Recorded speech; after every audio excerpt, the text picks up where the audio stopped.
Este video muestra la forma para determinar la base unitaria de acuerdo a lo indicado en la norma NMX C162 o NNCCE 2010. Para determinar la masa unitaria se debe contar con el siguiente equipo: una báscula con precisión 0.1% de la carga de prueba, una olla o recipiente previamente calibrado cuya capacidad dependerá del tamaño máximo del agregado,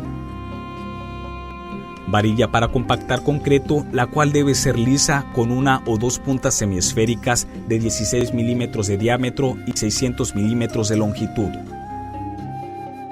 cucharón de 1 litro o litro y medio de capacidad, una placa enrasadora de cuando menos 6 milímetros de espesor si es de metal. La longitud y el ancho deben ser de cuando menos 15 centímetros para la placa metálica, mayores que el diámetro exterior del recipiente. Los cantos de la placa deben ser rectos y estar libres de melladuras con una tolerancia de más o menos 1 milímetro. Un mazo de neopreno con peso de 400 a 800 gramos para recipientes de 14 litros o menores. Una vez que se tenga la muestra, se debe remezclar perfectamente con el cucharón para asegurar su uniformidad, e inmediatamente se procede a llenar el recipiente en 3 capas iguales. Si se va a compactar con varilla, al vaciar cada capa se debe girar el cucharón sobre el borde del recipiente a medida que se vaya descargando el concreto, y al final se distribuye con la varilla antes de compactar. Cada capa se compacta con 25 penetraciones de la varilla si el volumen del recipiente es de 14 litros o menos. En la primera capa, la varilla debe penetrar todo el espesor, pero sin golpear el fondo del recipiente, distribuyendo las penetraciones sobre toda la superficie del concreto. Las oquedades en el concreto se deben eliminar o cerrar golpeando las paredes del molde con el mazo de hule de tamaño y peso adecuado.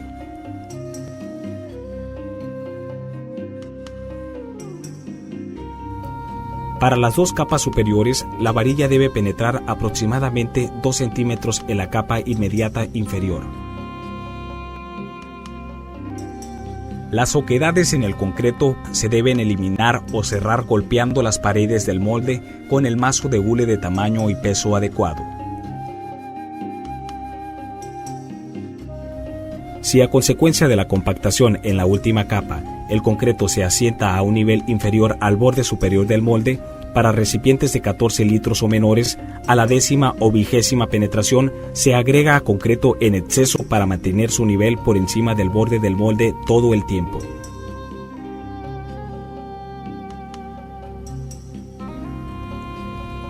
Después de compactar cada capa, se deben dar golpes ligeros a los lados del recipiente, hasta que no aparezcan huecos grandes de aire en la superficie. Al terminar la compactación, el concreto debe estar excedido ligeramente sobre el borde superior del recipiente, aproximadamente 3 milímetros. En caso de estar abajo, se podrá agregar una pequeña cantidad de concreto.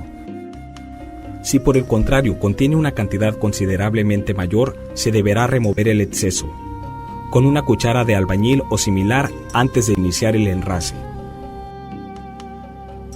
El enrase se debe efectuar con la placa enrasadora de la siguiente forma: colocar la placa sobre el recipiente cubriendo aproximadamente 2/3 partes de su superficie, presionar la placa y retirarla con un movimiento de sierra sobre la misma superficie que se tenía cubierta, colocar nuevamente la placa sobre la superficie ya enrasada y avanzar con movimientos de sierra presionando verticalmente hasta cubrir el total de la superficie. Se debe tomar el exceso de la lechada que queda en el borde del recipiente para llenar las posibles oquedades que tenga la superficie. Para terminar de enrasar, se pule la superficie con un movimiento de la placa inclinada en forma de sierra. Después de enrasar, se debe limpiar el concreto adherido al exterior del recipiente. Se pesa el recipiente con el concreto. La masa obtenida se reporta en el formato F01, informe de muestreo y ensayo de concreto hidráulico. Posteriormente se realizarán los cálculos y determinación de masa unitaria, rendimiento volumétrico y rendimiento relativo. Al final de la prueba se puede reutilizar el concreto para elaboración de los siguientes ensayos siempre y cuando no se contamine con materiales extraños, puede ser tierra, aceite, etc. Siempre con la condición de hacer un remezclado previo antes de realizar cualquier prueba subsecuente.